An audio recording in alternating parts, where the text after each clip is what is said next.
Good morning, good evening, good afternoon. कैसे हैं आप सभी? आई जस्ट होप कि डे वन पे हमने जो किया था आपने अच्छे से रिवाइज कर लिया होगा। और जैसे कि हमने कहा था कि आज का लेक्चर स्टार्ट करने से पहले हम पहले डे वन का रिवाइज करेंगे।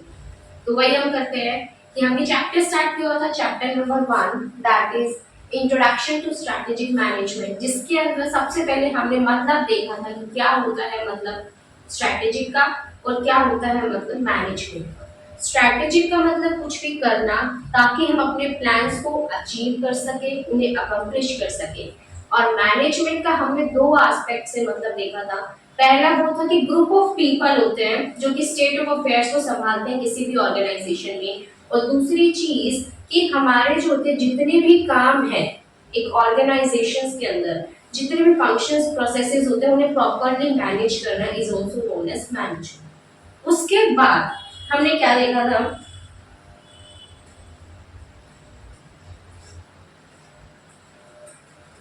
उसके बाद हमने मतलब देखा था क्या होता है स्ट्रैटेजी का। स्ट्रैटेजी का मतलब हमने कहा था कोई भी एक्शन जो किया जाता है ताकि हम अपने गोल्स, हमारे ऑब्जेक्टिव्स, हमारा मिशन, हमारा विजन उसे अचीव कर सके। ये ब्लूप्रिंट होता है ऑर्गेनाइजेशन के फ्यूचर का, ताकि हम उन एक्शंस को अचीव कर सके, अपने रिसोर्सेज को इफेक्टिवली एफिशिएंटली यूटिलाइज कर सके, किसी भी प्रकार की कोई भी वेस्टेज ना हो और ऑर्गेनाइजेशंस अपने सभी टारगेट्स को अकम्प्लिश करके एक कॉम्पिटिटिव एडवांटेज ले सके। वो क्या होता है? स्ट्रैटेजी होता है। आप सभी को भी पीछे पीछे बोलना है, रुकना नहीं है, तो फटाफट से बोलते रहिए। स्ट्रैटेजी के साथ साथ हमने एक चीज देखी थी कि इसके अंदर हमने देखा था दो तरह से स्ट्रैटेजी होती है। एक होती है प्रोएक्टिव, एक होता है रिएक्टिव। प्रोएक्टिव मतलब प्लान स्ट्रैटेजी, मतलब जब भी कुछ किया जाता है कुछ सोच समझ कर प्रॉपर प्लानिंग करके उसे बोला जाता है प्रोएक्टिव स्ट्रैटेजी, फर्स्ट इनिशिएटिव जो आप लेते हैं। नेक्स्ट हमने कहा था रिएक्टिव स्ट्रैटेजी, मतलब चेंजिंग सर्कमस्टांसेस को देखकर, उनको देखकर जब हम कुछ रिस्पोंड करते हैं, that is the reactive strategy, मतलब अडैप्टिव स्ट्रैटेजी। और एक ऑर्गेनाइजेशन का दोनों में बेस्ट होना जरूरी होता है। उसके बाद हमारे स्ट्रैटेजिक मैनेजमेंट के अंदर हमारी इम्पोर्टेंस क्या होती है स्ट्रैटेजिक मैनेजमेंट की। इम्पोर्टेंस को पढ़ने के लिए हमने एक सिनेरियो भी देखा था और उसके साथ साथ हमने देखा था पीसी में जीडी को एलजी पे चला के रैप किया। मतलब क्या था ये हमारे, आप सभी पीछे पीछे बोलिए, जोर जोर से बोलिए, अपने घर पे जहां भी आप बैठे हैं फटाफट से शुरू हो जाइए, लर्न होगा आपको ऐसे। ये हमें कोर कॉम्पिटेंसीज देती है, कॉम्पिटिटिव एडवांटेज देते हैं, ये हमें हेल्प करती है डिफेंस मैकेनिज्म क्रिएट करने में, ये हमें हेल्प करती है हमारे जितने भी अवॉइड करने के लिए मोस्टली मिस्टेक्स को, competitive advantage, core competencies, proactive होने में हमें हेल्प करती है, डिफाइन करती है हमारे गोल्स एंड ऑब्जेक्टिव्स को, पाथ फाइंडर होती है, ये हमारी लॉजिकल फ्रेमवर्क क्रिएट कर देता है ऑर्गेनाइजेशन के अंदर हमारी हर ऑब्जेक्टिव्स को अचीव करने के लिए। उसके बाद हमने देखा था इसके लिमिटेशंस क्या होते हैं। लिमिटेशंस आई होप आपको याद होगी, हमने चाय वाले का सिनेरियो लिया था। कॉस्टली होता है, एफर्ट्स डिमांड करता है, टाइम कंज्यूमिंग प्रोसेस होता है, इसको डिफिकल्ट होता है बहुत ही ज्यादा अंडरस्टैंड करना, और साथ ही साथ ये डिफिकल्ट होता है एस्टिमेट करना कि फ्यूचर में ये हमारे लिए किस तरह से कॉम्पिटिटिव एडवांटेज को क्रिएट करने वाला है। बिल्कुल। उसके बाद हमने देखे थे इसके ऑब्जेक्टिव्स। ऑब्जेक्टिव्स के अंदर हमने क्या देखा था, जल्दी बताइए। दो ऑब्जेक्टिव्स देखे थे, एक तो ये कॉम्पिटिटिव एडवांटेज क्रिएट करता है, दूसरा ये हमें गाइड करता है कि फ्यूचर में जो भी इन्वायरमेंट के अंदर चेंजेस आएंगे उसके अंदर हम कैसे रन कर पाएंगे अपने बिजनेस को सक्सेसफुल। ठीक है, यहां तक हमारा हो गया था। अब इसके बाद हम आगे चलते हैं। मैंने आपको कहा था कि जो स्ट्रैटेजी जो है ना वो ऑल्टरनेटिव नहीं है मैनेजमेंट का, दोनों हैंड इन हैंड चलते हैं, दोनों की अपनी इंपॉर्टेंस है। दूसरी चीज हमने ये कही थी कि स्ट्रैटेजी तीनों लेवल्स के ऊपर बनाई जाती है, either at the corporate level और बिजनेस लेवल और फंक्शनल लेवल, तीनों लेवल्स के ऊपर स्ट्रैटेजी का बनना जरूरी है। तो आज हम पहले अपने तीनों लेवल्स पढ़ेंगे कि कॉर्पोरेट लेवल आखिर होता क्या है, बिजनेस लेवल होता क्या है, फंक्शनल लेवल होता क्या है, किस तरह से वहां स्ट्रैटेजीज बनाई जाती है, किसके द्वारा बनाई जाती है, किसका क्या रोल होता है उस लेवल पे। ठीक है, तो चलिए पहले हम ये करेंगे, फिर उसके बाद हम पढ़ेंगे अपना स्ट्रैटेजिक इंटेंट।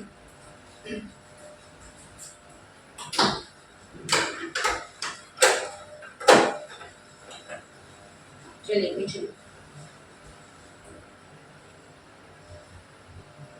देखिए सबसे पहली बात, कोई भी ऑर्गेनाइजेशन जो बड़ी ऑर्गेनाइजेशंस होती है, लार्ज ऑर्गेनाइजेशंस, उसके अंदर क्या देखा जाता है कि मल्टी डिविजनल होती है।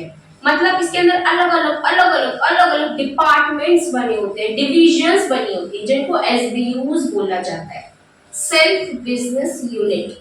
अब ये एसबीयू क्या होता है मैम? इसके अंदर क्या होता है ना बेसिकली, कि जब सारे के सारे डिपार्टमेंट, सारे के सारे धंधे एक रूफ के अंदर नहीं संभाल सकते हैं ना, तो उसका एक डिपार्टमेंट अलग से क्रिएट कर देते हैं, या के प्रोडक्ट्स सर्विसेज की बेसिस पे डिवाइड किए जाते हैं। जैसे कि बीकानेर एग्जांपल देखिए, सारा का सारा काम उधर एक रूफ के अंदर किया जा सकता है ना, तो इसलिए वो एक ही कंपनी है, एक ही डिपार्टमेंट है, उसके अंदर सेपरेट सेपरेट डिविजन्स या एसबीयूज डिवाइडेड नहीं है। लेकिन अगर हम बात करते हैं टाटा की, Tata power, Tata salt, TCS, Tata steel हो गया, और भी बहुत सारे हैं, ताज होटल हो गया, तो उधर हमने क्या किया, हम टाटा स्टील और टाटा सोल्ट को एक ही छत के अंदर काम कर सकते हैं? पॉसिबल ही नहीं है। इस वजह से हमने उसके डिपार्टमेंट्स को बांट दिया कि एक डिपार्टमेंट स्टील अलग है, उसको कोई और संभालेगा, पावर अलग है, उसको कोई और संभालेगा, सॉल्ट अलग है, उसको कोई और संभालेगा, कंसल्टेंसी का कोई और है, वो उसको कोई और संभालेगा। तो अलग अलग डिपार्टमेंट्स होते हैं, हमने इधर बांट दिए। किस लिए? ताकि हमारा काम इजीली हो सके, हर एक डिपार्टमेंट प्रॉपरली मेंटेन हो सके, और उस डिपार्टमेंट का हेड ही उसके लिए रिस्पॉन्सिबल हो, उसकी प्रॉफिटेबिलिटी, उसकी प्रोडक्शन कैपेसिटी, उसका मार्केट शेयर, उसके एम्प्लॉइज को लेकर हर चीज के लिए वो जो उसका हेड होता है ना, वो रिस्पॉन्सिबल होता है। सही कहा जी आपने। लेकिन अभी एक बात जो हमें समझने की जरूरत है कि जो कॉर्पोरेट लेवल हम देख रहे हैं, ये होता क्या है? मतलब कॉर्पोरेट लेवल का मतलब होता है टॉप लेवल। देख, कॉर्पोरेट लेवल, इसको क्या हो गया भाई आज?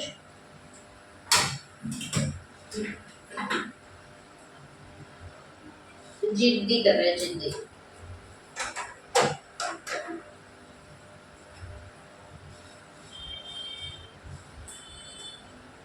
पता नहीं क्या होगा, देखते हैं।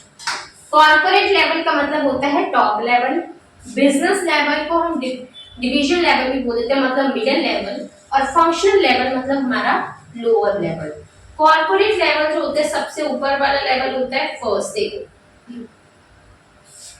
किसी भी ऑर्गेनाइजेशन के अंदर हमने क्या कहा, हमारे तीन तरह के लेवल्स होते हैं। एक होता है कॉर्पोरेट लेवल, एक होता है बिजनेस लेवल, और एक होता है हमारा फंक्शनल लेवल। ठीक है, corporate level, corporate level, business, corporate level हमारा बिजनेस लेवल, और एक हमारा हो जाता है ये फंक्शनल लेवल। तो तीन तरह के लेवल्स होते हैं, हमने देख लिए। सबसे पहले मैं आपको बताती हूँ कॉर्पोरेट लेवल होता क्या है। सबसे ऊपर वाला लेवल जिधर कौन होते हैं? कॉर्पोरेट वाले लोग होते हैं, टॉप मैनेजर्स होते हैं। मतलब जैसे कि हमारा सीईओ, सीएफओ, सीनियर स्टाफ हो गए, बोर्ड ऑफ डायरेक्टर्स हो गए, और भी जो ऊपर के लोग, ऊपर वाले दर्जे के लोग होते हैं, वो सभी कॉर्पोरेट लेवल होता है। इनका क्या काम है? ये बनाते हैं, देखते हैं ऑर्गेनाइजेशन एज अ होल, किसी एक बिजनेस यूनिट या डिपार्टमेंट या डिवीजन को नहीं देखते, ये पूरी ऑर्गेनाइजेशन एज अ होल को देखते हैं। इनको यही रिस्पॉन्सिबल होते हैं डिसाइड करने के लिए कि हमें क्या करना है, किस बिजनेस में हमें जाना है, किसके साथ मर्जर करना है, किसका एक्विजिशन करना है, कौन से बिजनेस को हमें बंद करना है, किसका हमें रिट्रेंचमेंट करना है, या फिर रिसोर्सेज को एलोकेट करना, उसके लिए भी ये रिस्पॉन्सिबल होते हैं कि किस बिजनेस यूनिट में कितने रिसोर्सेज देने हैं, कौन सा यूनिट कितने रिसोर्सेज लेगा, उसे किस तरह से यूज करेगा, उसके लिए कौन रिस्पॉन्सिबल होता है? हमारा टॉप लेवल। टॉप लेवल ये देखता है कि हमें जो होती है ऑर्गेनाइजेशन को एज अ होल को किस पोजीशन पे आगे फ्यूचर में लेकर जाना है। ये जो लोग होते हैं ना, शेयर होल्डर्स के लिए रिस्पॉन्सिबल होते हैं। हम कहते हैं कि शेयर होल्डर्स कौन होते हैं? मेंबर्स होते हैं, हमारी कंपनी के मेंबर्स शेयर होल्डर्स होते हैं, ओनर्स होते हैं। तो उनके लिए रिस्पॉन्सिबिलिटी तो कोई उठाएगा ना। तो जो टॉप लेवल लोग होते हैं वो हमारे मेंबर्स के लिए रिस्पॉन्सिबल होते हैं, वो गार्डियंस होते हैं। मतलब उनकी ये रिस्पॉन्सिबिलिटी होती है ये देखना कि शेयर होल्डर्स को प्रॉपरली उनका राइट मिलता रहे, प्रॉपरली उन्हें उनका शेयर मिलता रहे, कंपनी के अंदर ग्रोथ हो, ताकि हमारे शेयर होल्डर्स को फायदा हो। ठीक है, तो यही लोग हैं जो रिस्पॉन्सिबल होते हैं for the division as a whole, in fact for the organisation as a whole. इसी वजह से इन्हें हम क्या बोल देते हैं? जर्नल लेवल मैनेजर्स, क्योंकि generally organisation as a whole के लिए रिस्पॉन्सिबल होते हैं, इसलिए हम क्या बोलते हैं? General level managers. Perfect. Next चीज जो हमारी आती है that is the business level. अभी बिजनेस लेवल पे किस तरह के लोग होते हैं? जो डिविजनल स्टाफ होता है ना हमारा, जैसे कि एक पर्टिकुलर डिपार्टमेंट का जो हेड है वो इधर आते हैं। ये लोग किसके लिए रिस्पॉन्सिबल है? ये लोग रिस्पॉन्सिबल होते हैं अपनी उस एसबीयू के लिए। हर एक एसबीयू को ना एक हेड होता है और वो हेड रिस्पॉन्सिबल होता है अपने उस एसबीयू के लिए। हर एक बंदे की रिस्पॉन्सिबिलिटी होती है उस एसबीयू की प्रॉफिटेबिलिटी को देखना, उसकी प्रोडक्शन कैपेसिटी को देखना, उसके अंदर गिरावट आ रही है तो क्यों आ रही है। उसी की रिस्पॉन्सिबिलिटी होती है कि उस डिपार्टमेंट को, उस यूनिट को सबसे ऊपर लेके जाना। तो वो बिजनेस लेवल मैनेजर भी अपनी डिपार्टमेंट एज अ होल के लिए रिस्पॉन्सिबल होता है, but not for the organisation as a whole. इसीलिए उस बिजनेस लेवल मैनेजर को भी जनरल मैनेजर बोला जाता है, क्योंकि उस पूरे डिपार्टमेंट एज अ होल के लिए रिस्पॉन्सिबल होता है। जैसे कि हमारी टाटा पावर का जो हेड है वो उस पूरे टाटा पावर डिपार्टमेंट के लिए रिस्पॉन्सिबल हो जाएगा। उसके किसी स्पेसिफिक फंक्शन की बात नहीं कर रहे हम, पूरे टाटा पावर के लिए। नेक्स्ट जो हमारा बंदा आता है that is functional level manager, जो कहां पर होता है? फंक्शनल लेवल के ऊपर, लोअर लेवल के ऊपर। ये वो लोग होते हैं कि भाई हमें कोई भी काम किस एग्जीक्यूशन करना, सबसे पहले हमारा जो कॉर्पोरेट लेवल था उसने डिसाइड कर दिया कि भाई हमें ये करना है। फिर जो हमारा बिजनेस लेवल है वो बताएगा कि ये काम हमें इस तरह से करना है, मतलब वो आइडियाज देगा, वो प्लान्स देगा, वो ट्रांसलेट करेगा टॉप लेवल का काम लोअर लेवल को, कॉर्पोरेट लेवल का काम फंक्शनल लेवल को ट्रांसलेट करेगा। कौन? Business level. फंक्शनल लेवल अभी क्या करेगा? फंक्शनल लेवल ये करेगा कि वो उसे एग्जीक्यूट करेगा, उस काम को करना तो पड़ेगा ना। अभी कॉर्पोरेट लेवल ने तो बता दिया कि हमें ये काम करना है, हमारा बिजनेस यहाँ जाना चाहिए, उससे रिलेटेड आइडियाज भी बना दिए, प्लान्स भी बना दिए हमारे बिजनेस लेवल में। लेकिन अभी उस काम को चलाना, उसको शुरू करना, उसको एग्जीक्यूट करना वो कौन करेगा? फंक्शनल लेवल करेगा। तो वही लोग होते हैं जो उस काम को आगे लेकर जाते हैं। ठीक है जी। अभी मन में क्वेश्चन आती है कि क्या फंक्शनल लेवल मैनेजर्स को हमें डिसीजन मेकिंग में इन्वॉल्व करना चाहिए या नहीं करना चाहिए? बताइए आप सभी कि जो फंक्शन लेवल मैनेजर्स होते हैं इन्हें डिसीजन मेकिंग में हम इन्वॉल्व करें या ना करें? चलिए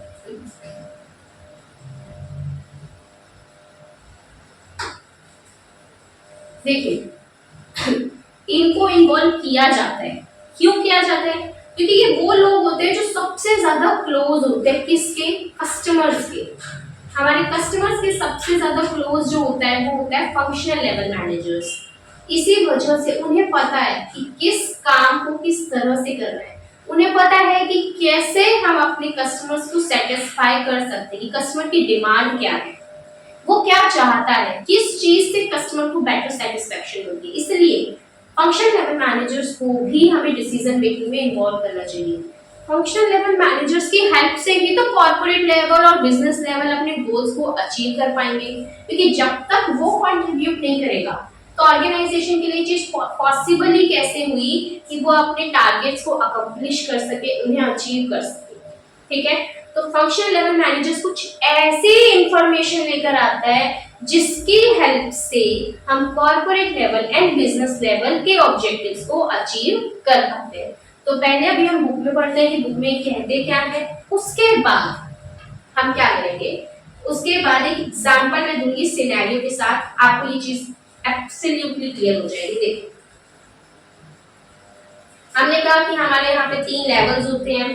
देखो सबसे पहले कोई भी मल्टी डिविजनल ऑर्गेनाइजेशन जो होती है उसके अंदर अलग अलग डिफरेंट डिफरेंट बिजनेसेस होते हैं, सेल्फ कंटेन्ड होती है। अब ये मतलब नहीं आया, सेल्फ कंटेन्ड कैसे हुई? सेल्फ कंटेन्ड का मतलब ये होता है कि हमारी जो हर एक डिपार्टमेंट, हर एक जो डिवीजन, हर एक जो एसबीयू है ना, उसके अंदर अपने फंक्शंस है। लाइक टाटा पावर के अंदर प्रोडक्शन का फंक्शन एक होगा, प्रोक्योरमेंट का एक होगा, सेल्स का एक होगा, मार्केटिंग का भी होगा, एचआरएम का भी होगा, आरएनडी का भी होगा, अपने अपने उसके अपने सारे होंगे। तो वो सेल्फ कंटेन्ड है। इसी तरह से स्टील की बात करो उसमें अपने अपने सारे होंगे, इसी तरह से सॉल्ट की बात करो उसमें अपने अपने सारे होंगे। तो हर एक के अंदर अपने अपने फंक्शंस है ना, इसी वजह से हम इसे कह देते हैं कि सेल्फ कंटेन्ड है, कि हर एक डिपार्टमेंट के अंदर, हर एक डिवीजन के अंदर भाई अपने अपने काम हो रहे हैं, अपने अपने जो लोग उनके अंदर हैं वो अलग हैं, उनके अपने सेट ऑफ कॉम्पिटिटर्स हैं, उनके अपने सेट ऑफ कस्टमर्स हैं, उनके अपने सेट ऑफ हेड हैं, हर एक के। टाटा पावर के अलग से अपने कॉम्पिटिटर्स, अपने कस्टमर्स, अपने बिजनेस हेड हैं, स्टील के अपने हैं, सॉल्ट के अपने हैं। इसी तरह से अगर आप रिलायंस इंडस्ट्रीज को ले लेते हैं तो पेट्रोकेमिकल्स के अपने हैं, ठीक है। और रिलायंस फ्रेश तो बंद हो गया है ना उसका, जियो मार्ट के अपने हैं, है ना। और अभी जो ईशा मनी नया ज्वेलरी का खोला है उसके अपने हैं। तो हर एक के अपने अपने अपने हैं, ठीक है। इसी वजह से बोल देते हैं कि ये क्या है, सेल्फ कंटेन्ड। अभी इन्होंने हमें एग्जांपल दिया पतंजलि का, मतलब पतंजलि के अंदर क्या इन्होंने यूनिट्स बताए हैं कि भाई एक हो गया हेल्थ केयर का, एक हो गया एफएमसीजी का, एक होता है ऑयल्स का, हर्ब्स का, और भी बहुत सारे बिजनेस है। नेक्स्ट हमने कहा कि हमारे 3 लेवल्स हैं, corporate level, business level, functional level. General managers हमारे 2 लेवल पे पाए जाते हैं। कौन से 2 लेवल थे? Corporate level and the business level. और जो फंक्शनल लेवल थे वो बताओ। अभी जो फंक्शनल लेवल का मैनेजर है वो किसके लिए रिस्पॉन्सिबल है? एक स्पेसिफिक फंक्शन के लिए, लाइक प्रोडक्शन के लिए, और वो भी एक ही डिपार्टमेंट की। लाइक टाटा पावर का प्रोडक्शन मैनेजर किसके लिए रिस्पॉन्सिबल है? सिर्फ प्रोडक्शन के लिए, वो भी सिर्फ टाटा पावर के, स्टील के लिए। तो वो क्या होगा? स्पेसिफिक मैनेजर, ठीक है। तो जनरल लेवल मैनेजर्स 2 लेवल पे पहले पे, एंड देन हमारे फंक्शनल लेवल पे जो मैनेजर्स होते हैं उन्हें स्पेसिफिक लेवल मैनेजर्स के नाम से जाना जाता है। सेम जैसे कि हमने कहा था कि इधर जैसे कि कोई भी हमारा हेड ऑफिस हो गया तो ये हमारा क्या हो गया? Top level. उसके बाद ये जो हमारे डिविजन्स दिए हैं ये हमारा हो गया बिजनेस लेवल। उसके बाद जो हमने ये नीचे के देखे कि हर एक डिवीजन का अपना अपना फंक्शन है, तो ये क्या हो गया हमारा फंक्शन लेवल। देखो इधर कौन होते हैं? सीईओ, सीएफओ, कॉर्पोरेट स्टाफ, ये फंक्शन लेवल बता दिया, ठीक है। चलिए जनरल मैनेजर्स रिस्पॉन्सिबल। अभी यहाँ पे ना मैंने ये जो हाईलाइट किया हुआ है ना पोर्शन, ग्रीन, पर्पल और येलो कलर से, तो ये लिख दिया ऑलरेडी कि ग्रीन जो होता है वो टॉप वाले को रिप्रेजेंट कर रहा है, और ये जो पर्पल वाला है ये बिजनेस लेवल मैनेजर्स को रिप्रेजेंट कर रहा है, और ये जो पिंक रेड वाला है, रेड वाला ये फंक्शनल लेवल को रिप्रेजेंट कर रहा है। तो आपको जो होता है ये अलग के लिए पूरा ना पैरा मिक्स करके दे दिया है, तो सेपरेटली आपको लिखना पड़ेगा ना। आपको क्वेश्चंस आएंगे इसमें केस स्टडीज आ जाएंगी और आपको बताया जाएगा कि बताइए कि कौन सा लेवल ये रिप्रेजेंट कर रहे हैं और उसको एक्सप्लेन करें। तो आपको पूरा लेवल इकट्ठा एक्सप्लेन करना पड़ेगा, इसीलिए मैंने ना इसको हाईलाइट करके प्रॉपर्ली सेपरेट कर दिया। तो सबसे पहले हम देखते हैं कॉर्पोरेट लेवल की बात कर लेते हैं। कॉर्पोरेट लेवल के अंदर कौन होते हैं, देखो CEO, CFO, board of directors, ये सब होते हैं, ये पार्टिसिपेट करते हैं डिसीजन मेकिंग के अंदर। इन्हीं का काम होता है मिशन को बताना, गोल्स को बताना, बताना कि बिजनेस किस बिजनेस में हमें जाना है, किस तरह से रिसोर्सेज को हमें एलोकेट करना है। यही रिस्पॉन्सिबल होते हैं फॉर्मुलेट करने के लिए, इम्प्लीमेंट करने के लिए स्ट्रैटेजीज अपने बिजनेस एज अ होल। ठीक है, इनकी कोई स्पेसिफिक रिस्पॉन्सिबिलिटी नहीं होती है किसी एक इंडिविजुअल बिजनेस एरिया के लिए, क्योंकि ये लोग कौन है जो रिस्पॉन्सिबल है किसके लिए, ऑर्गेनाइजेशन एज अ होल के लिए। परफेक्ट। कॉर्पोरेट लेवल मैनेजर्स जो होते हैं ये इस व्यू में होते हैं कि स्ट्रेटेजी बनाएंगे, ठीक है ना, मतलब यही वो लोग होते हैं जो कि स्ट्रेटेजी बनाते हैं for the organisation as a whole और डिसाइड करते हैं कि उन्हें क्या अचीव करना है एक्चुअली में, मतलब क्या उनका मकसद है, क्या वो पाना चाहते हैं, क्या उनकी चाहत है भाई ऑर्गेनाइजेशन को लेकर। साथ ही साथ रिसोर्सेज का एलोकेट करना, डिसइन्वेस्टमेंट करना, मतलब रिट्रेंचमेंट। एक्चुअली ना डिफरेंस होता है, सबसे पहला होता है टर्न अराउंड करना, फिर होता है डाइवेस्टमेंट करना एंड देन लिक्विडेशन करना। ये तीन रिट्रेंचमेंट के तीन स्टेप्स होते हैं जो आपको आगे जाकर बहुत ही डीपली आएंगे। टर्न अराउंड, उसके बाद सेकंड स्टेप होता है हमारा डाइवेस्टमेंट एंड थर्ड स्टेप होता है हमारा लिक्विडेशन। टर्न अराउंड मतलब बिजनेस को जिंदा करने की कोशिश करना, डाइवेस्टमेंट मतलब कुछ लॉस मेकिंग यूनिट्स को बेच देना, और लिक्विडेशन पूरी धंधे, पूरे बिजनेस ऑर्गेनाइजेशन ऐसा होल को ही बंद कर देना। हम आगे जाके इसको बहुत थोरली बहुत डीपली पढ़ेंगे, बट अभी एक थोड़ा सा व्यू दिया है क्योंकि यहाँ पे एक टर्म आ गई थी डाइवेस्ट। उसके बाद एक्विजिशन से रिलेटेड भी कौन रिस्पॉन्सिबल होता है, कॉर्पोरेट लेवल। हमने कहा था कि गार्डियन होते हैं किसके, शेयर होल्डर्स की, यही रिस्पॉन्सिबल होते हैं शेयर होल्डर्स की वेल्थ को मैक्सिमाइज करना। अकाउंटेबल होते हैं मतलब उत्तरदेही होते हैं, मतलब यही रिस्पॉन्सिबल होते हैं हमारे शेयर होल्डर्स। उसके बाद हमने क्या कहा कि कॉर्पोरेट लेवल मैनेजर्स जो भी कंसर्न होते हैं कि भाई हमारा हर एक इंडिविजुअल बिजनेस जो होता है उसका स्पैन मतलब वो बढ़े, हर एक बिजनेस बढ़ना चाहिए, मतलब कि ऑर्गेनाइजेशन ही बढ़नी चाहिए इन शॉर्ट। ठीक है, नेक्स्ट अभी हम करेंगे किस चीज के बारे में, देखो ये हमारा हो गया टॉप लेवल खत्म। नेक्स्ट हम पढ़ते हैं बिजनेस लेवल के बारे में। बिजनेस लेवल आके कहना क्या चाहता है, देखो बिजनेस लेवल हमने क्या कहा, पर्टिकुलर प्रोडक्ट लाइन के लिए रिस्पॉन्सिबल होता है। पर्टिकुलर प्रोडक्ट लाइन का मतलब क्या हो गया, उस पर्टिकुलर प्रोडक्ट के लिए, जैसे कि टाटा पावर का जो हेड है वो रिस्पॉन्सिबल होगा सिर्फ उस टाटा पावर के लिए, स्टील का जो हेड है वो रिस्पॉन्सिबल होगा सिर्फ और सिर्फ टाटा स्टील के लिए। तो एक पर्टिकुलर प्रोडक्ट लाइन के लिए वो रिस्पॉन्सिबल होते हैं, उसकी कॉम्पिटिटिव एडवांटेज क्रिएट करना, उसके लिए प्रॉफिटेबिलिटी को क्रिएट करना, उस एसबीयू बोलते हैं उसे। नेक्स्ट जो चीज हमने देखी कि ये रिस्पॉन्सिबल होते हैं अलग अलग बिजनेसेस के लिए, कि अपने अपने बिजनेसेस के लिए रिस्पॉन्सिबल होते हैं ये। और ये साथ ही साथ भाई बार बार एक ही बात करें कि पर्टिकुलर बिजनेस के लिए रिस्पॉन्सिबल होते हैं। ठीक है, नेक्स्ट ये ट्रांसलेशन का काम होता है इनका, है ना, क्लियर हुई कि इनका काम होता है ट्रांसलेट कर देना कॉर्पोरेट लेवल के काम को बिजनेस, हर एक इंडिविजुअल बिजनेस की स्ट्रैटेजीज के लिए ट्रांसलेट कर देते हैं, ये एक्सप्लेन कर देते हैं।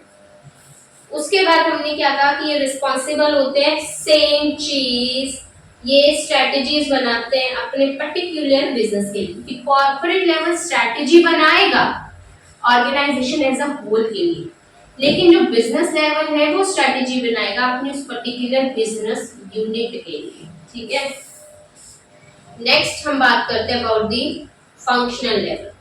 यही था, सिर्फ यही था हमारे किसके अंदर, किसके अंदर, बिजनेस लेवल के अंदर। फंक्शन देखो खत्म, ठीक है, ये भी खत्म। अभी बात आ जाती है फंक्शनल लेवल की, वो करते हैं। फंक्शनल लेवल रिस्पॉन्सिबल होते हैं स्पेसिफिक बिजनेस फंक्शन और ऑपरेशन के लिए, उस स्पेसिफिक बिजनेस फंक्शन और स्पेसिफिक ऑपरेशन के लिए ही रिस्पॉन्सिबल होते हैं ये सिर्फ और सिर्फ। ठीक है, इनकी रिस्पॉन्सिबिलिटी एक ऑर्गेनाइजेशनल एक्टिविटी के लिए होती है, मतलब कोई सी एक एक्टिविटी प्रोडक्शन के लिए, मार्केटिंग के लिए, प्रोक्योरमेंट के लिए, सेल्स के लिए, मार्केटिंग, मतलब किसी एक फंक्शन के लिए ही ये रिस्पॉन्सिबल होते हैं।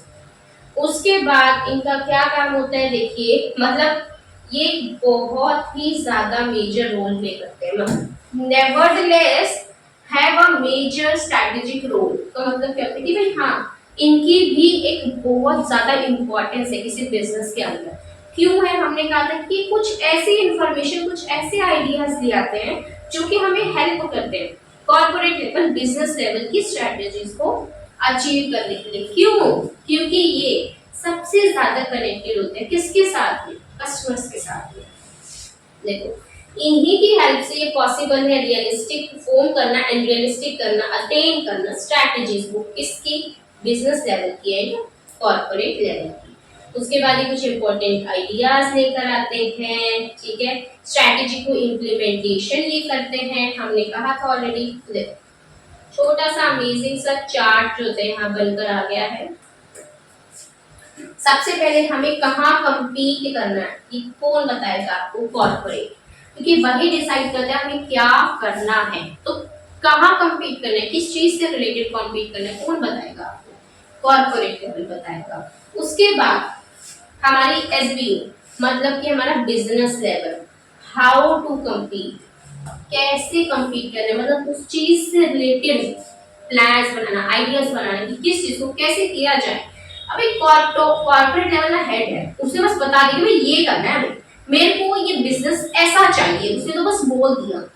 अब उस चीज को कैसे करना है, ये सोचना समझना, आइडियाज बनाना किसका काम है, बिजनेस लेवल का।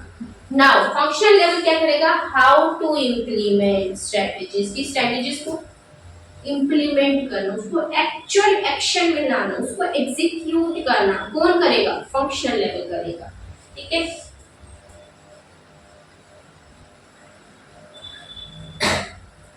सो यहाँ हमारे जो 3 लेवल्स पढ़े थे हमने ऑर्गेनाइजेशन के, वो कंप्लीट हो जाते हैं। तो पहले हम इसका देखेंगे एग्जांपल, अमेजिंग सा एग्जांपल, उसके बाद हम चलेंगे आगे। तो एग्जांपल के लिए फर्स्ट ऑफ ऑल किसका एग्जांपल मैं बताने जा रही हूँ आपको सभी को, ध्यान दीजिए फटाफट से। आप भी ना कहीं ना कहीं इस चीज को नोट कर लीजिए, ये एग्जांपल को।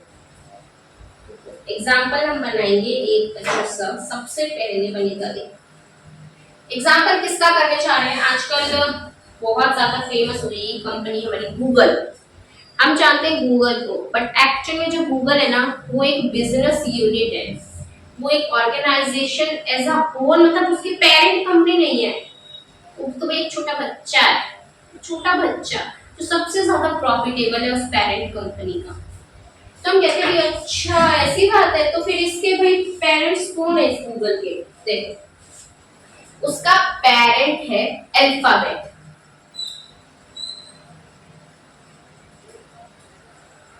आप सभी ने भी ये बनाना है, ठीक है। अल्फाबेट जो है ये हमारी पेरेंट कंपनी का नाम है, ठीक है। अब इस अल्फाबेट के बहुत सारे एसबीयूज हैं, इस अल्फाबेट के काफी सारी बिजनेस यूनिट्स, काफी सारे डिपार्टमेंट्स हैं। वो कौन कौन से हैं डिपार्टमेंट्स के, गूगल है, गूगले, उसके बाद वो मैं सारा लिख के लाई हूँ, गूगल है, गूगलेक्स है,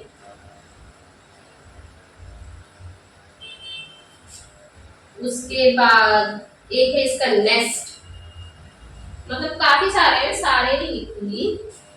एक है इसका फाइबर,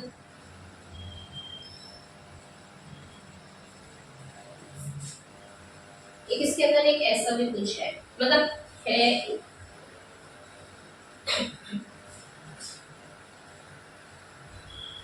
कुछ इस तरह से, और एक ड्राइंग तो मेरी थोड़ी ऐसी सी है, थोड़ा सा कॉम्प्रोमाइज कर लेना प्लीज। ये है इसके डिपार्टमेंट्स, ये जो सभी हमने कहे ना, ये है हमारा हेड, पेरेंट कंपनी का नाम है ये है उसके एसबीयूज। आप इसकी जगह पता है टाटा भी लिख सकते हैं। टाटा ग्रुप हो गया हमारा parent company, Tata power, Tata steel, TCS, salt, Taj और भी बहुत सारे तो वो लिख लो। बस मैंने सोचा कि हमेशा हम टाटा टाटा का एग्जांपल देते हैं ना, तो कुछ नया एग्जांपल दिया जाए, तो इसीलिए हमने ले लिया पेरेंट कंपनी है अल्फाबेट, ठीक है। उसके अंदर जो होती है उसके कुछ एसबीयूज, उसके डिपार्टमेंट्स, उसके डिविजन्स कौन है, ये है, एक गूगल है, गूगल एक्स है, एक नेस्ट है, एक फाइबर है और एक ये है हमारी एसबीयूज। क्या है ये सभी है हमारी एसबीयू, ठीक है। हाँ, अभी क्या आएगा इसके बाद, फंक्शनल लेवल आएगा। फंक्शनल लेवल तो हर एक का अपना अपना फंक्शन होएगा ना, हर एक का अपना अपना। जैसे कि हम ले लेते हैं इस एरोप्लेन से का फंक्शन, इन्वेंट्री, इन्वेंट्री फंक्शन है, हाँ जी। और एचआर, एचआरएम भी होता है ना, हाँ जी। फाइनेंस भी एक फंक्शन हो गया, हाँ जी। ड्राफ्ट और एक हो गया मार्केटिंग और R&D और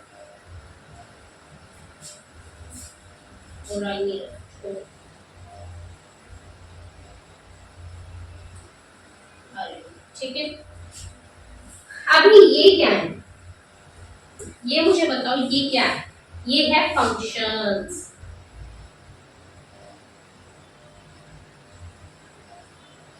ये क्या था, ये था भाई हमारा पेरेंट कंपनी, पेरेंट ये मतलब टॉप मोस्ट,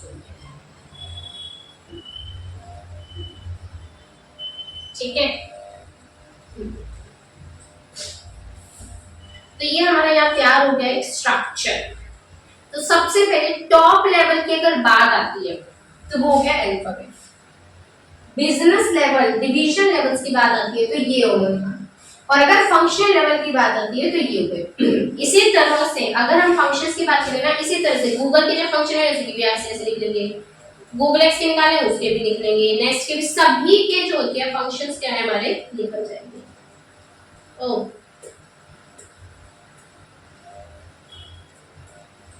गूगल का जी हो गया, चलो। तो सभी के अपने अपने फंक्शन से कर जाएंगे। अभी इनके हेड की बात करते हैं।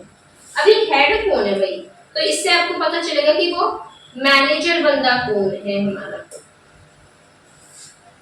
इसका है लैरी पेज,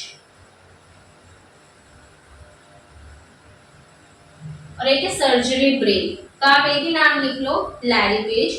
तो लैरी पेज कौन हो गया, कॉर्पोरेट लेवल मैनेजर, मतलब ये वो बंदा है जो कि रिस्पॉन्सिबल होगा for the organisation as a whole.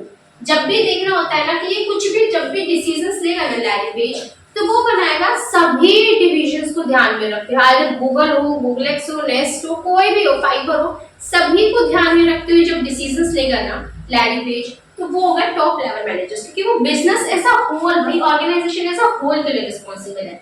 लेकिन अगर मैं बात करूं गूगल, हर कोई, एवरीबॉडी नोज, सुंदर पिचाई,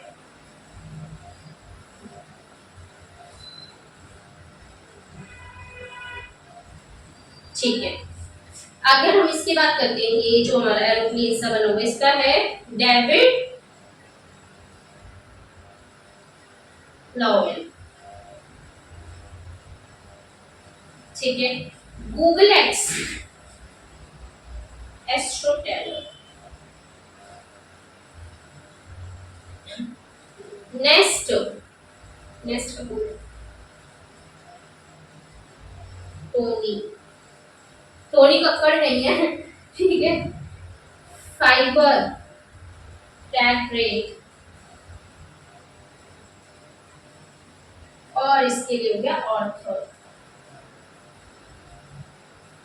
अभी ये कौन है भाई, ये सुंदर पिचाई, ये डेविड एस्ट्रो टेलर, ये सभी बंदे कौन है बताइए, ये सभी कौन है, ये सभी लोग रिस्पॉन्सिबल हो जाएंगे फॉर देयर बिजनेस यूनिट के लिए। अपनी उस यूनिट, जब भी सुंदर पिचाई कुछ भी डिसीजन लेते हैं तो वो सिर्फ गूगल को ध्यान में रखेगा।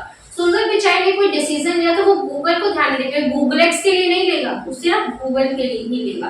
तो ये कौन हो गया, बिजनेस लेवल मैनेजर्स। इसी तरह से हमारे जो फंक्शनल लेवल मैनेजर्स आ जाते हैं इधर, ये इन्वेंट्री का, एचआरएम का कोई होगा, फाइनेंस का भी, प्रोडक्ट का भी, मार्केटिंग का भी और आरएनडी का भी, सभी के इनके अंदर जो आ जाएंगे ना हमारे मैनेजर्स, इन सभी के जो भी हमारे कौन होंगे मैनेजर्स, वो कौन हो जाएंगे, फंक्शनल लेवल मैनेजर्स। क्योंकि वे लोग रिस्पॉन्सिबल होंगे किसके लिए, सिर्फ और सिर्फ इसी स्पेसिफिक फंक्शन के लिए, वो भी इसी स्पेसिफिक यूनिट के। ठीक है, so this was all about 3 levels of an organization, that is the corporate level, business level and functional level। बताइए आपको क्लैरिटी आई या नहीं आई? फटाफट से इसे नोट डाउन कीजिए ये जो भी है, ताकि आपको आगे बाद में समझने में आसानी हो जाए। आप टाटा का एग्जांपल भी ले सकते हैं। टाटा में क्या आ जाएगा हमारा, टाटा ग्रुप, ग्रुप में यहाँ पे जैसे कि रतन टाटा जी आ जाएंगे। डिपार्टमेंट्स आप वेरियस बना सकते हैं, जैसे कि TCS, Tata Motors, Tata power, Tata steel, उसके अपने अपने जो होते हैं वो आदि, जैसे कि राजेश गोपीनाथन आई गेस था इसका, टीसीएस का है ना वो मैनेजर राजेश गोपीनाथन, तो वो हमारा कौन हो गया, उस स्पेसिफिक बिजनेस यूनिट के लिए रिस्पॉन्सिबल हो गया। और उस अगर हम टीसीएस की बना देते हैं, टीसीएस के अंदर हमारा आ गया भाई कंसल्टेंसी देते हैं ना, तो मार्केटिंग आ गया, ठीक है, प्रोडक्ट का आ गया, हमारा आरएनडी का आ गया, तो उससे रिलेटेड जो भी आएंगे वो सभी कौन हो जाएंगे, हमारे फंक्शनल लेवल मैनेजर्स। फटाफट से इस चीज को नोट डाउन कीजिए, फिर उसके बाद हम दो अप्रोच पढ़ेंगे, बहुत ही अमेजिंग सी अप्रोच है हमारी को। अच्छा नोट डाउन करना था ना, सॉरी लीजिए फटाफट से इस चीज को नोट डाउन करना है आपको।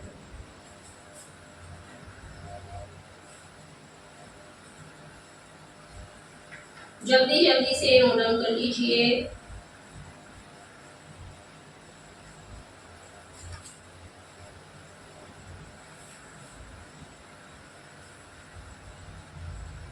चलिए हो गया होगा, नहीं हुआ तो फिर वीडियो को पॉज करके नोट डाउन कर लेना।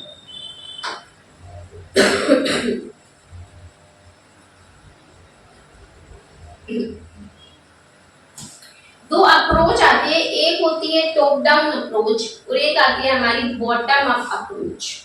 टॉप डाउन अप्रोच का मतलब ये अप्रोच होती है कि डिसीजन लेगा टॉप लेवल का बंदा, और फिर वो डिसीजन लेकर वो जिस बता देगा बॉटम लेवल को कि आपको ये काम करना है। मतलब जो हेड है उसने डिसीजन लिया और बाकियों को उसने उस काम के लिए रिस्पांसिबिलिटी दे दी कि तुम ही ये काम करना है। डिसीजन मेकिंग एक बंदे ने टॉप ने किया, फिर उसके बाद नीचे वाले लोगों ने उसको एग्जीक्यूट किया। बॉटम अप अप्रोच मतलब नीचे से ऊपर, मतलब कि सभी लोग मिलकर कोई डिसीजन लेंगे जिसके अंदर की डिसीजन मेकिंग की जाएगी सभी के द्वारा, क्योंकि एक टॉप लेवल का बंदा रिस्पांसिबल नहीं होता है डिसीजन मेकिंग के लिए, सभी ऐसा होल मिलकर डिसीजन लेते हैं, तो वो हो जाती है हमारी बॉटम अप अप्रोच। तो इसके अंदर भी यही लिखा है कि डिसीजन में देखो, इसके अंदर डिसीजन मेकिंग ली जाती है solidly by the leader at the top, और बाकी जो होती है हमारी बॉटम अप अप्रोच के अंदर सारे के सारे मिलकर जो होते हैं वो एक साथ अपनी वॉइस में डिसीजन लेते हैं। नेक्स्ट हम कहते हैं, हमने 3 लेवल पढ़े थे ना, corporate level, business level and functional level. तो उसके अंदर क्या कहते हैं कि सबसे पहले कॉर्पोरेट लेवल बताता है कि क्या बिजनेस अचीव करना चाहती है, से बिजनेस लेवल की ड्रॉ करना plans and ideas, and functional level उस चीज को एग्जीक्यूट करना, अपने रिजल्ट्स को अचीव करना, ये किसका काम होता है, फंक्शनल लेवल का काम होता है। अब एक ऑर्गेनाइजेशन ना बहुत बड़ी है, तो उसके अंदर ना अलग अलग तरह के नेटवर्क्स होते हैं रिलेशनशिप फॉर्म करने के लिए इन 3 लेवल्स में। अब ये 3 जो लेवल हमने पढ़े, corporate level, business level, functional level, तीनों आपस में इंटरेक्ट करना तो चाहेंगे, तो क्या वो जरिया है जिसके थ्रू तीनों लेवल आपस में इंटरेक्ट करेंगे, वो इस तरह से करेंगे कि हमने अलग अलग नेटवर्क्स क्रिएट किए जिनकी हेल्प से तीनों लेवल इंटरेक्ट होते हैं। सबसे पहला जो आता है that is the functional and divisional relationship. ठीक है, उसके लिए आप जानिए कि फंक्शनल क्या होता है, फिर देखिए कि डिविजनल क्या होता है। फंक्शनल वो होता है जब हम डिवाइड कर देते हैं एक्टिविटीज को on the basis of their functions. Like ये इंडिपेंडेंट है, बाकियों से इंडिपेंडेंट। जैसे कि एक फंक्शन हमने बना दिया परचेज, एक हमने बना दिया प्रोडक्शन, एक हमने बना दिया सेल्स, एक marketing R&D and so on. तो जब हम एक यूनिट्स अलग से सेपरेट कर देते हैं on the basis of their functions, वो क्या होते हैं फंक्शनल रिलेशनशिप। लेकिन जब हम बांटते हैं on the basis of products and services, that is divisional relationship. मतलब क्या किया इधर कि हमने जो होती है प्रोडक्ट्स के बेसिस के ऊपर अलग अलग डिवीजन क्रिएट कर दी। लाइक टाटा पावर एक डिवीजन बन गई, स्टील एक डिवीजन बन गई, टीसीएस एक डिवीजन बन गई, टाटा मोटर्स एक डिवीजन बन गई, सॉल्ट एक डिवीजन बन गई। तो जब हम प्रोडक्ट्स के बेसिस पे एनटीसीएस जिसकी सर्विस है एंड सर्विसेज के बेसिस पे बांट देते हैं अलग अलग department, that is the divisional level. और मेन चीज ये है कि किसी भी ऑर्गेनाइजेशन के अंदर आप स्ट्रक्चर्स पढ़ेंगे, divisional level structures, functional level structures. तो हर एक डिवीजन ना उसके अंदर सेल्फ कंटेन्ड होता है फंक्शनल लेवल स्ट्रक्चर। लाइक हम ऑलरेडी पढ़ चुके हैं कि हमारा पावर, टाटा पावर की अगर बात की जाए तो उसके अंदर उसका अपना प्रोक्योरमेंट, रिसर्च, R&D वगैरह सब चलेगा, तो उसके अपने फंक्शनल लेवल है। लेकिन जब एक ऑर्गेनाइजेशन का साइज छोटा होता है ना, एक ही प्रोडक्ट है, अभी उसके अंदर वो कैसे बांटेगी ना, है ना। तो ऑर्गेनाइजेशन छोटी है, उसके अंदर सिर्फ फंक्शनल रिलेशनशिप को ही फॉलो किया जाता है।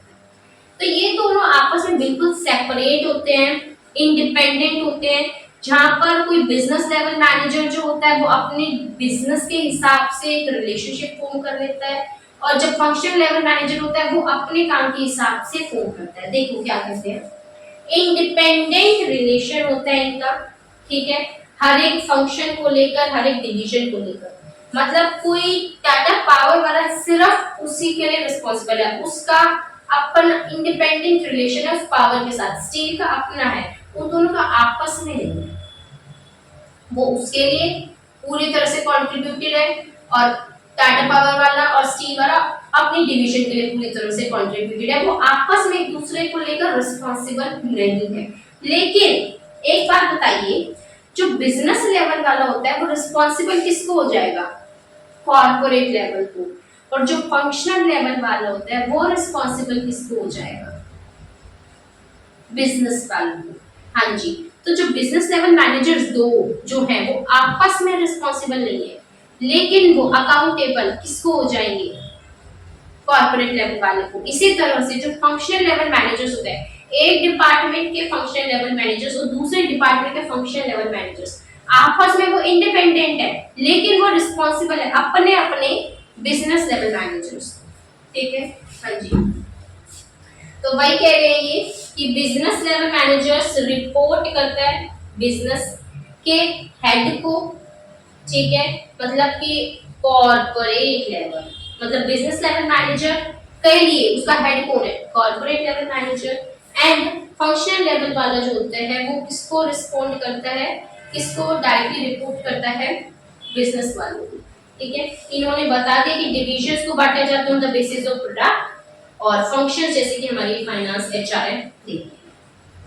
नेक्स्ट जो होता है वो होता है हॉरिजॉन्टल रिलेशनशिप। मतलब ये फ्लैट स्ट्रक्चर है, मतलब सीधा, बिल्कुल स्ट्रेट फ्लैट, जहाँ पे हर एक स्टाफ मेंबर, चाहे टॉप हो, मिडल हो, लोअर हो, कोई भी हो, हर एक बंदा की रिस्पॉन्सिबिलिटी सेम होती है। सभी के सभी सेम लेवल के ऊपर ही काम करते हैं, मतलब कोई ऊपर या नीचे नहीं होता है, सभी एक लेवल पे at the same page. Proper transparency है, प्रॉपर ओपननेस है, कोई भी किसी से भी बात कर सकता है। ये फॉलो किया जाता है जब एक ऑर्गेनाइजेशन के अंदर ना हमें डिसीजन मेकिंग फास्ट करनी है। लाइक अभी लोअर वाले को ना टॉप लेवल से नॉर्मल ऑर्गेनाइजेशंस के अंदर डायरेक्टली बात नहीं कर सकता है, उसको पहले बात करनी पड़ेगी बिजनेस लेवल से, बिजनेस लेवल फिर बात करेगा टॉप लेवल कॉर्पोरेट लेवल से। इसीलिए हमने क्या कहा कि जब कभी भी बिजनेस लेवल वाला बात करना चाहेगा कॉर्पोरेट वाले से तो वो तो डायरेक्टली कर सकता है, लेकिन जो लोअर वाला है वो डायरेक्टली उससे बात नहीं कर सकता। इसीलिए डिसीजन मेकिंग क्या हो जाती है, स्लो हो जाती है। तो जिन ऑर्गेनाइजेशंस के अंदर हमें डिसीजन मेकिंग ज्यादा चाहिए, हमें इनोवेशंस बहुत ज्यादा चाहिए, वो क्या फॉलो करता है, हॉरिजॉन्टल, मतलब at the same page, flat structure, same line पे सभी के पास सेम लेवल ऑफ रिस्पांसिबिलिटीज है, कोई भी ऊपर या नीचे नहीं है। सबसे पहले सारी की सारी पोजीशन चाहे टॉप से लेकर एक स्टाफ लेवल तक, मतलब टॉप लेवल से लेकर लोअर लेवल तक सेम पोजीशन के ऊपर होते हैं, सेम लेवल होता है, फ्लैट स्ट्रक्चर होता है, ओपननेस बहुत ज्यादा है, ट्रांसपेरेंसी है, मतलब खुलकर कोई भी किसी से भी कभी भी बात कर सकते हैं, कोई दिक्कत परेशानी नहीं है। तो शेयरिंग ऑफ आइडियाज हो जाएगी आसानी से और इनोवेशंस आ जाएंगी। नेक्स्ट हमारा जो स्ट्रक्चर आता है that is the matrix relationship. इन्होंने कहा कि मैट्रिक्स जो है ना वो एक ग्रिड लाइक स्ट्रक्चर है। अभी हमारे दिमाग में एक चीज आती है कि ग्रिड लाइक स्ट्रक्चर का मतलब क्या है, मतलब जाल की तरह उलझा हुआ, कुछ तो भी ऐसा है जो जाल की तरह उलझा हुआ। ग्रिड लाइक मैट्रिक्स स्ट्रक्चर एक ऐसा स्ट्रक्चर होता है जिसके अंदर एक बंदे के दो हेड होते हैं, मतलब प्रोडक्ट और प्रोजेक्ट मैनेजर भी होता है एंड फंक्शनल लेवल मैनेजर भी होता है। समझ रहे हैं, मतलब कि ये हमने एक डब्बा बना दिया फॉर एग्जांपल, और यहाँ हमारे जो होते हैं अलग अलग यूनिट्स,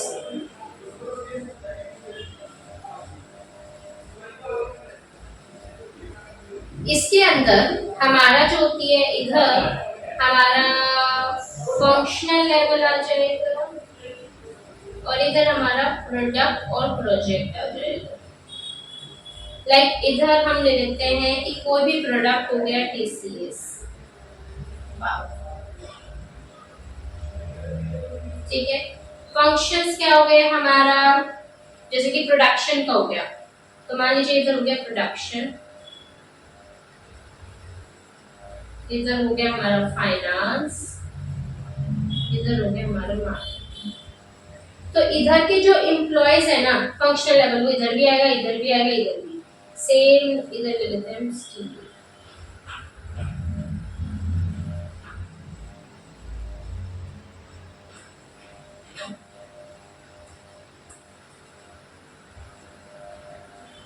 ठीक है। अब वो इधर वाला इधर भी, इधर भी, इधर भी, इधर भी, इधर भी, इधर। हाँ, कहने के लिए क्या हो रहा है समझ ही नहीं आ रहा। मतलब क्या कहते हैं ये कि एक जो एम्प्लॉय है ना उसको दो जगह बजाएंगे, इधर से भी और इधर से, मतलब प्रोडक्ट या प्रोजेक्ट मैनेजर भी उसे देखेगा और फंक्शनल लेवल मैनेजर भी देखेगा।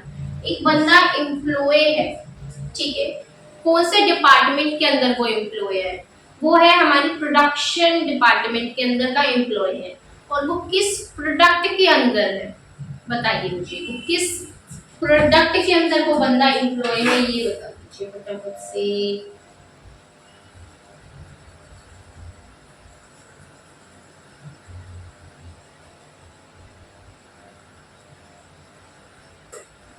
ठीक है, तो कोई बंदा एम्प्लॉय है और वो प्रोडक्शन के अंदर है और साथ ही साथ हमने कहा वो टीसीएस के अंदर है, तो उसको कौन कौन बजाएगा, वो एम्प्लॉय है प्रोडक्शन का, मतलब कि वो हर एक प्रोडक्ट की प्रोडक्शन के लिए काम करेगा, मतलब जो बंदा एम्प्लॉय है उसको उसका फंक्शनल लेवल मैनेजर तो बजाएगा, साथ ही साथ उसको कौन भी देखेगा, प्रोडक्ट और प्रोजेक्ट मैनेजर भी उसे देखेगा, है ना, बात क्लियर हुई।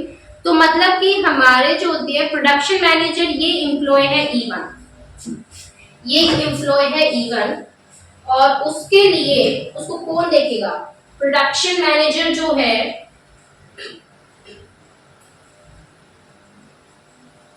वो भी देखेगा, और साथ ही साथ इसे जो टाटा पावर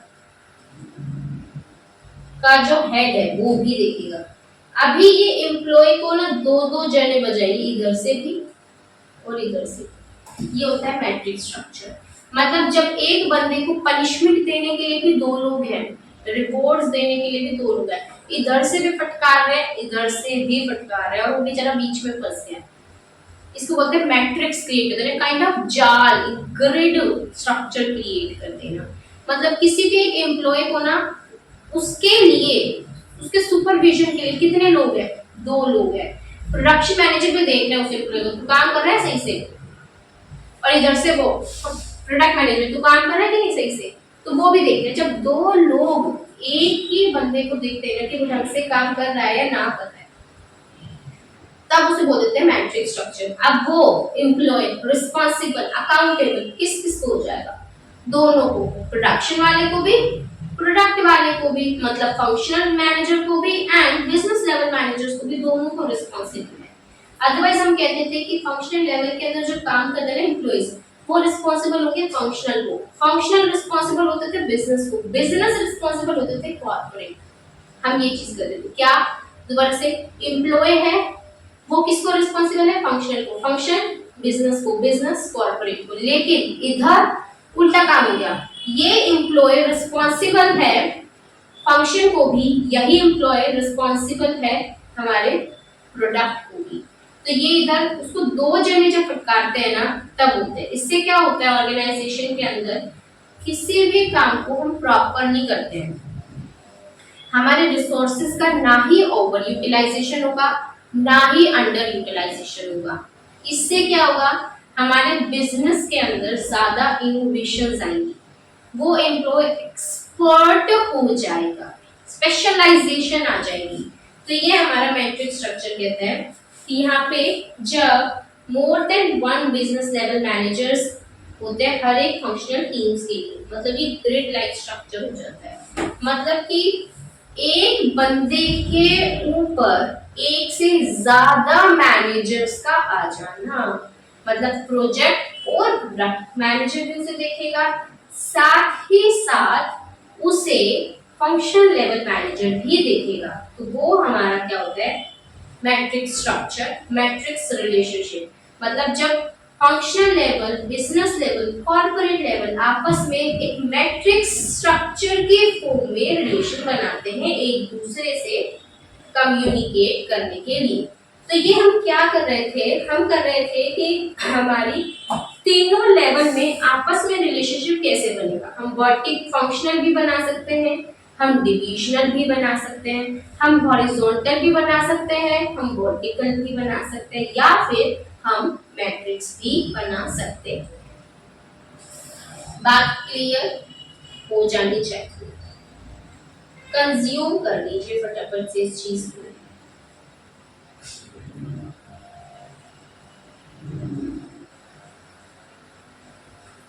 एक टॉपिक और कराऊंगी बस, आज के लिए इतने करेंगे हम।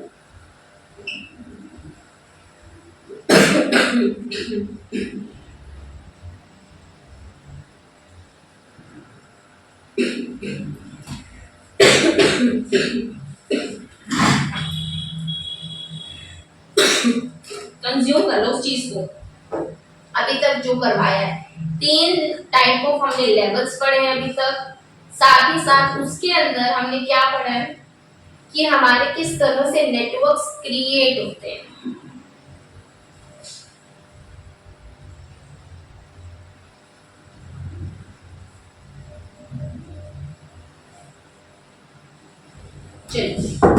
नेक्स्ट जो हमारा कॉन्सेप्ट आ जाता है वो होता है स्ट्रैटेजिक इंटेंट। ये क्या होता है समझिए। मैंने कहा था कि स्ट्रैटेजिक मैनेजमेंट का मतलब क्या होता है कि कुछ भी करना ताकि हम प्लान्स को अचीव कर सकें, मतलब इम्प्लीमेंटेशन करना, एग्जीक्यूशन करना अपने प्लान्स को, अपनी एक्टिविटीज को जो हमने सोचा समझा था, अपने विजन, मिशन, गोल्स, ऑब्जेक्टिव्स को अचीव करना। लेकिन सबसे पहले जब भी हम किसी चीज में एंटर करते हैं ना, हमारे दिमाग में दो क्वेश्चन आते हैं, what they want to do and why they want to do. मतलब कि हम कोई भी काम करना चाहते हैं तो सबसे पहले कि क्या करना है, फिर क्यों करना है। हर चीज में क्यों आना जरूरी है। पहले तो मैं यही जानूं कि आपने करना क्या है, दूसरा ये जानो कि ये करना है तो क्यों करना है। तो what they want to do तो हमें स्ट्रैटेजी बना देते कि वो क्या करना चाहते हैं, क्योंकि स्ट्रैटेजी प्रॉपर एक प्लान बना देती है, ब्लूप्रिंट दे देती है ऑर्गेनाइजेशन को लेकर। ठीक है, व्हाई, इस चीज का कौन आंसर देगा, इस चीज का आंसर देता है हमारा स्ट्रैटेजिक इंटेंट।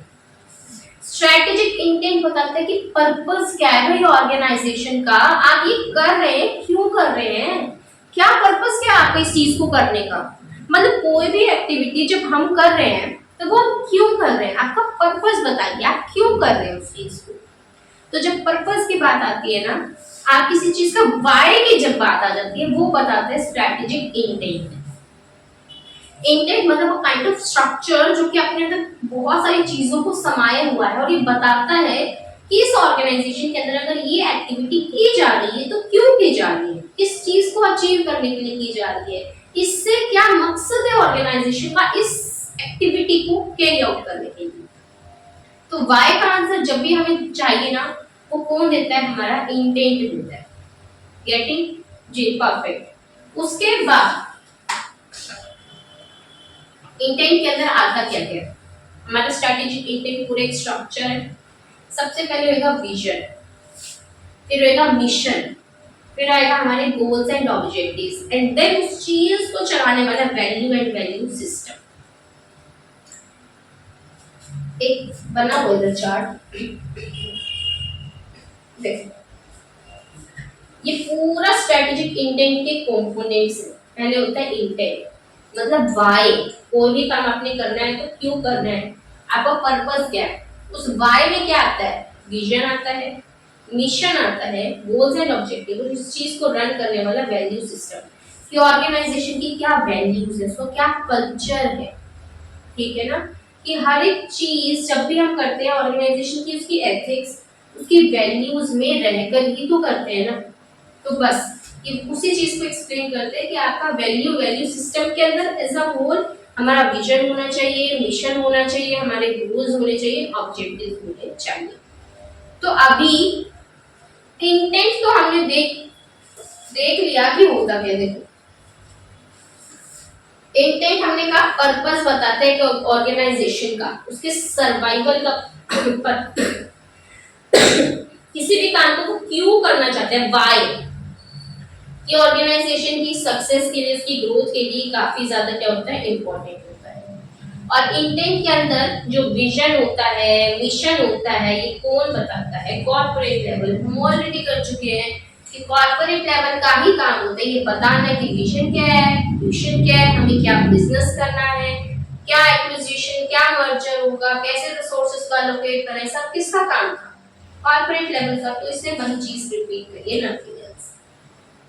नेक्स्ट आती है कि विजन क्या, आज हम विजन करेंगे दैट्स इट। उसके बाद हमारा आज का टारगेट पूरा हो जाएगा। विजन होता है वो चीज है जो मुझे अचीव करनी है, मतलब वो दूर जो दिख रहा है ना, दिख भी नहीं पा रहा है, इतना दूर है, वो चीज हमें अचीव करनी है, वो मेरा विजन है। मतलब वो मुझे आगे जाकर 5-10 सालों में चाहिए, मतलब फ्यूचर, कंपनी के फ्यूचर की बातें हम कर रहे हैं, आज की तो हम सोच ही नहीं रहे।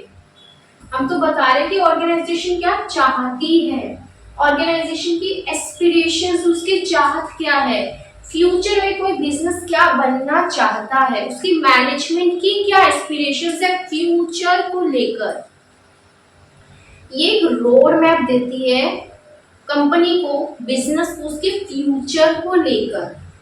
ये ब्लूप्रिंट ऑर्गेनाइजेशन के फ्यूचर का, मतलब मैंने आज ही पूरा चिट्ठा खोल दिया कि मुझे फ्यूचर में वो चाहिए, ये है जो मुझे बनना है, ये है जो मेरा आने वाला कल है, वो मेरा लक्ष्य है जो मुझे आज चाहिए। तो हमने कहा आज तो पॉसिबल नहीं है, आपको ना पूरा पूरा एक स्टेप स्टेप स्टेप चढ़ के उस चीज को अचीव करना है। तो हमने पूरा बनाया कि भाई हम ये करेंगे, इस तरह से करेंगे, इतना हमारा ग्रोथ रेट होना चाहिए, ये मार्केट शेयर होना चाहिए, इतने इतने इतने इतने सालों में ये अचीव होना चाहिए, तब आप उस चीज को अचीव करेंगे। तो जो मेरा वो उद्देश्य जो ठाना हुआ है ना कि मुझे वो चाहिए, लाइक आप में से भी किसी ने कहा कि भाई मुझे अपना बिजनेस चलाना है या प्रैक्टिस करनी है या फिर हमें जॉब करनी है, जो भी, या उससे भी आगे कुछ सोचा है, तो वो क्या है मेरा विजन जो मुझे लॉन्ग टर्म में चाहिए, लॉन्ग रन में फ्यूचर में जाके जो मुझे चाहिए, आज नहीं, जो बनना चाहते हैं हम, जो हमें चाहिए, जो मेरा आने वाला कल है, मुझे हाँ वो चीज को अचीव करना है, that is what, that is the vision किसी भी कंपनी का। ये विजन ही है जो दिखाती है कि हाँ ऑर्गेनाइजेशन है ये अचीव करना चाहती है, मैनेजमेंट है इस चीज को अचीव करने के लिए मैनेजमेंट के सारे काम कर रही है आज। तो इस चीज को कौन बनाता है? आपका विजन, मतलब दूर तक देखना, दूरदर्शी विजन, एक विजन क्रिएट कर देना, दूरदर्शी क्रिएट कर देना, तो वो क्या होता है? विजन होता है किसी भी ऑर्गेनाइजेशन का। जैसे कि हमारा फ्लिपकार्ट का विजन क्या है? To be the Amazon of India, मतलब मुझे फ्यूचर में जाके अमेज़न बनना है इस पूरे इंडिया का, ये फ्लिपकार्ट का विजन है। इसी तरह से अमेज़न का विजन क्या है? To be the most customer centric company in the world, सबसे ज्यादा कस्टमर सेंट्रिक, मतलब सबसे ज्यादा कस्टमर मेरे पास ही आने चाहिए वर्ल्ड के पूरे। ये किसका विजन है? अमेज़न का। फ्यूचर में जो चीज मैं अचीव करना चाहती हूँ, जो चीज फ्यूचर में हम बनना चाहते हैं, जो हमें अचीव करना आगे जाकर, that is what vision. Amazon क्या कहता है? To be the most customer centric company in the world, ये किसका विजन है? अमेज़न का। फ्लिपकार्ट का क्या था vision? To be the Amazon of India, कि जो अमेज़न आज है ना इंडिया का, वो मुझे बनना है फ्यूचर में जाकर, ये फ्लिपकार्ट। इसी तरह से डिज्नी, उसका विजन क्या है? उसका विजन है टू मेक पीपल हैप्पी, लोगों को खुश रखना, यही मेरा विजन है। किसका? डिज्नी का। नाइकी का क्या है? To bring inspiration and innovation of every athlete in world, to bring inspiration and innovation of every athlete in the world। किस चीज को रिप्रेजेंट कर रहा है बताइए? फ्यूचर को लेकर, आज का कुछ नहीं है, कि जो हमें बनना है आगे जाकर, वो मेरा ब्लूप्रिंट है मेरी फ्यूचर को लेकर, मतलब वो चीज है जहां मुझे लैंड करना है, हाँ वो चीज है जहां ऑर्गेनाइजेशन को पहुंचना है आगे जाके, ये चीज है जो ऑर्गेनाइजेशन बनना चाहती है, where the organisation wants to land in future, ये चीज कौन बताता है? हमारा विजन। तो ये जो दो तीन विजन बताए ना मैंने, इसके अमेज़न के, फ्लिपकार्ट के, डिज्नी का और एक नाइकी का, ये आप एग्जांपल की तरह नोट कर लेना। और इधर भी बताया बुक में भी, HDFC बैंक का भी दिया है। तो देखो विजन हमने क्या कहा? ब्लूप्रिंट होता है फ्यूचर का, ऑर्गेनाइजेशन कहाँ लैंड करना चाहती है, ये ग्लिम्स मतलब हिंट दे देते हैं, दिखा देते हैं कि ऑर्गेनाइजेशन फ्यूचर में क्या बनना चाहती है, ये विजन। विजन कौन बनाता है? कंपनी के सीनियर मैनेजर्स बनाते हैं। ये फ्यूचर के बारे में बताता है कंपनी को, ये पैरानोमिक व्यू दे देता है, मतलब आज ये फुल व्यू दे देता है आगे तक का कि हमें क्या बनना, that is the panoramic view, मतलब where the organisation wants to go. ये पर्टिकुलर डायरेक्शन हमें दिखा देता है कि भाई इस दिशा में मुझे जाना है।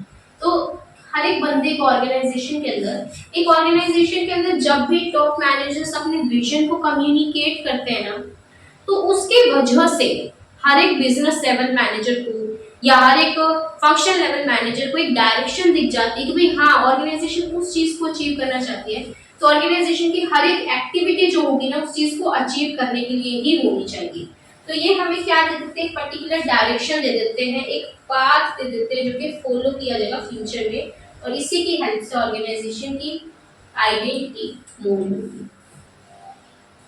ये कुछ विजन बताए HDFC बैंक का, LIC का और एप्पल का, कि one of the largest bank in India, कि भाई हमें पूरी इंडिया का सबसे लार्जेस्ट बैंक बनना है। ये चीज क्या एक्सप्लेन करती है? कि वो कहाँ जाना चाहती है, where we want to, where we want to. मतलब हमें इस पूरे इंडिया का लार्जेस्ट बैंक बनना है, ये हमारा विजन स्टेटमेंट है जो फ्यूचर को रिप्रेजेंट कर रहा है कि मुझे फ्यूचर में क्या बनना है। एलआईसी क्या कहते हैं कि भाई हमें जो है ना लार्जेस्ट इंश्योरेंस कंपनी बनना है इस इंडिया का। एप्पल क्या कहता है कि हम बिलीव करते हैं that we are on the face of the earth to make great products, कि हमें ग्रेट प्रोडक्ट्स बनाने हैं। तो ये सभी चीजें क्या हैं, हमारे विजन है। इसी के साथ हमने कुछ विजन बता के क्लिक काट के लिख लेना, to be the Amazon of India. एक हमने बताया था अमेज़न का to be the most customer centric company in the world. एक हमने बताया था डिज्नी का टू मेक पीपल हैप्पी, और एक हमने बताया था नाइकी का, ठीक है, क्या था, to bring innovation and inspiration to every athlete in the world.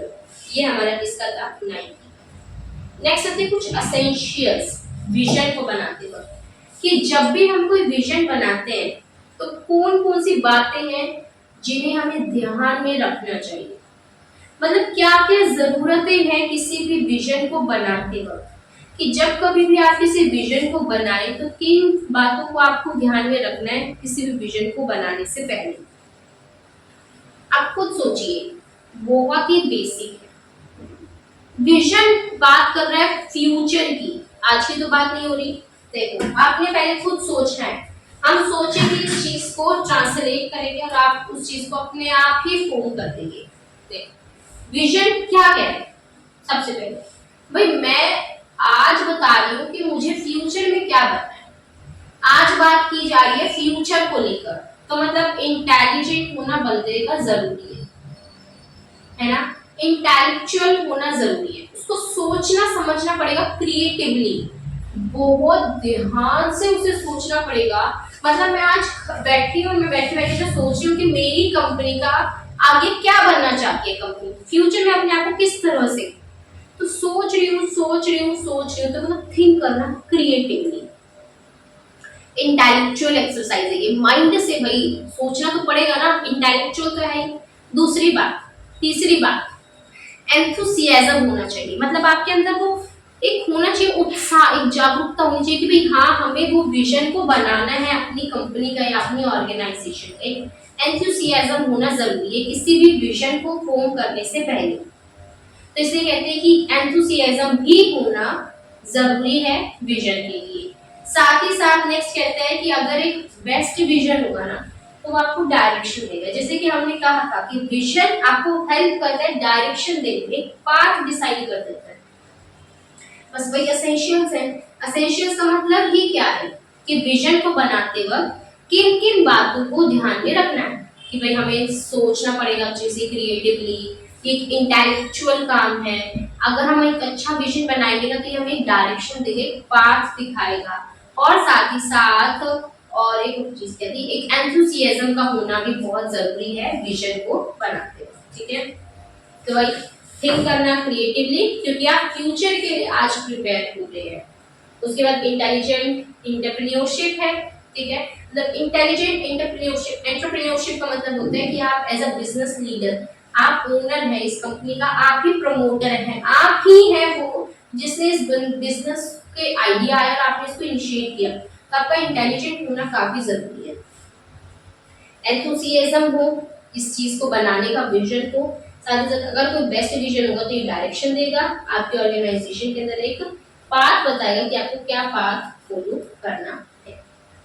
So this was all about vision. अभी हमारा रह गया है mission, goals and objectives and value system, जो कि हम करेंगे कल।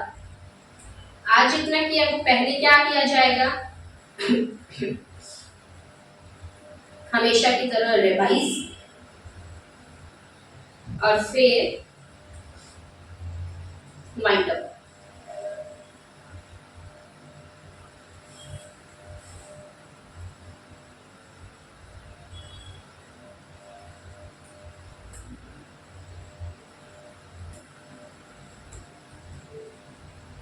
कल मचा दिया तुमने स्क्रीन पे, चलिए रिवाइज करते हैं आज का टॉपिक। आज हमने शुरुआत करी थी लेवल से कि एक ऑर्गेनाइजेशन के अंदर कितने लेवल होते हैं, corporate level, business level and functional level. Fast speed में जाएगा, आप भी फटाफट से शांति से सुनिए, सारी चीज पॉइंट आपके दिमाग में एक जगह इकट्ठी हो जाएगी, जिसकी वजह से आपको हेल्प मिलेगी कि आज क्या हुआ वो सारा ध्यान रखने के लिए, और घर जाकर रिवाइज वो चीज जरूर करें प्लीज। आपको ज्यादा टाइम नहीं लगेगा, 15 से 20 मिनट ही मैक्सिमम लगेगी अगर आज भी रिवाइज कर लिया तो। ठीक है, 3 लेवल हमने पढ़े, corporate level, business level, functional level. Corporate level मतलब टॉप लेवल जहाँ पे सीईओ, सीएफओ सारे लोग होते हैं, जनरल मैनेजर होते हैं, ऑर्गेनाइजेशन एज अ होल को ध्यान रखते हैं, शेयर होल्डर्स के लिए ये रिस्पॉन्सिबल होते हैं, उनकी प्रॉफिटेबिलिटी को देखना, गार्डियंस होते हैं शेयर होल्डर के। ठीक है, फिर हमने कहा बिजनेस लेवल, भाई ये रिस्पॉन्सिबल होते हैं स्पेसिफिक बिजनेस यूनिट के लिए, ये भी जनरल मैनेजर्स ही होते हैं क्योंकि ये अपने उस डिपार्टमेंट के लिए रिस्पॉन्सिबल होते हैं। इनका काम क्या होता है, ट्रांसलेट करना कॉर्पोरेट लेवल के काम को फंक्शनल लेवल के ऊपर। ठीक है, उसके बाद हमने क्या कहा, फंक्शनल लेवल ये वो लोग होते हैं जो कि एग्जीक्यूशन का काम करते हैं। कॉर्पोरेट ने तो बता दिया कि बिजनेस में क्या करना है, उसको किस तरह से करना है ये बता दिया बिजनेस वालों ने, लेकिन अब उस चीज को एक्चुअल में इम्प्लीमेंट करना, एग्जीक्यूशन का काम किसका आ जाएगा, फंक्शनल लेवल मैनेजर्स का। तो वो कौन बताएगा, हमारे फंक्शनल लेवल मैनेजर्स।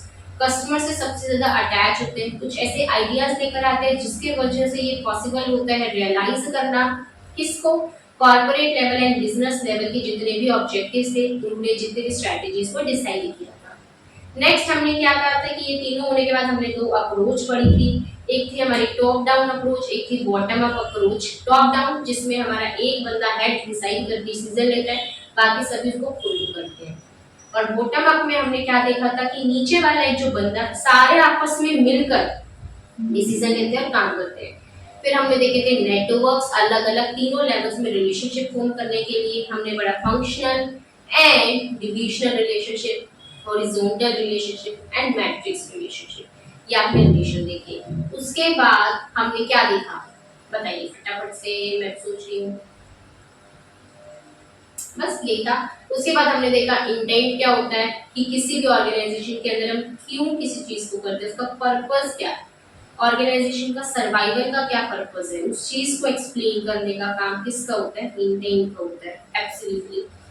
उसके बाद ये हमने इंटेंट में देखा, इंटेंट के क्या क्या कंपोनेंट्स होते हैं। इंटेंट तो एक स्ट्रक्चर बता दी, उसका विजन, मिशन, उसके गोल्स एंड ऑब्जेक्टिव्स, एंड साथ ही साथ उसका वैल्यू एंड वैल्यू सिस्टम के अंदर ही हर चीज होनी चाहिए। विजन क्या था, फ्यूचर बताते हैं किसी भी बिजनेस का कि वो फ्यूचर में क्या बनना चाहते हैं, where the organisation wants to land in future. Road map है ऑर्गेनाइजेशन के फ्यूचर का, उसका ब्लूप्रिंट है, कहाँ ऑर्गेनाइजेशन अपने आप को आगे कुछ सालों में देखना चाहती है। हमने देखा विजन एचडीएफसी बैंक का कि लार्जेस्ट बैंक बनना है हमें इंडिया का, एलआईसी का देखा लार्जेस्ट इंश्योरेंस कंपनी बनना है। ठीक है, उसके बाद हमने अमेज़न का भी देखा कि मोस्ट कस्टमर सेंट्रिक कंपनी बनना है, फ्लिपकार्ट, अमेज़न ऑफ इंडिया, उसी साथ में नाइकी का देखा इनोवेशन वाला।